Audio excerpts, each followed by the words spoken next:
Hello guys! Magandang hapon. So, andito na tayo ngayon para i-flex ko lang yung mga natanggap kong gift nung mag-last day ako sa aking trabaho. Yo.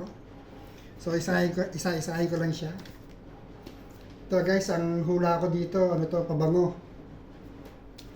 Tapos meron pa ditong isa. Yan guys, so nakalagay for Ernesto. Parang pabango din. Naghuhula lang tayo guys ha. Ito medyo mabigat siya oh. Mabigat. Pero kumakalog-kalog. Baka pabango din. Ito hindi ko pa binubuksan pero magaan siya. Hindi ko pa alam kung ano siya. Wala akong hula dito. Tapos ito naman isa. Ito muna sa amin ko ha. Ito guys. Oh laki oh. Ang hula ko dito pag to hindi TV, ref. Tapos itong isa guys, ano naman siya, naka-plastic lang siya, bukas siya. So nakita ko na yung nasa loob, ano siya, bag. Pero hindi ko papakita sa inyo. Sa unboxing ko na siya ipapakita, pero bag to, bag.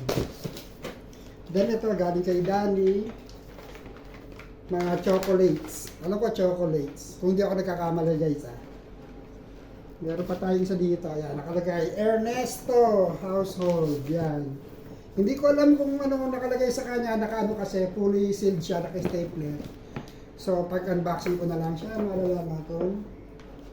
Tapos ito isa, chocolate. Galing kay Sir Joe Boy. Sir Joe Boy, hindi ko naman siya katrabaho, pero kaibigan natin siya dito sa mundo ng YouTube. Thank you very much Sir Joe Boy. Sabi ni Sir Joe Boy, meron pa raw part 2. So guys, hanggang dito na. Pinakita ko lang yung aking mga regalo and watch out for the unboxing guys ha. So, sa mga bago sa channel ko, please subscribe to Totos TV at pakihit yung ating notification bell para updated sa mga video. Bye-bye!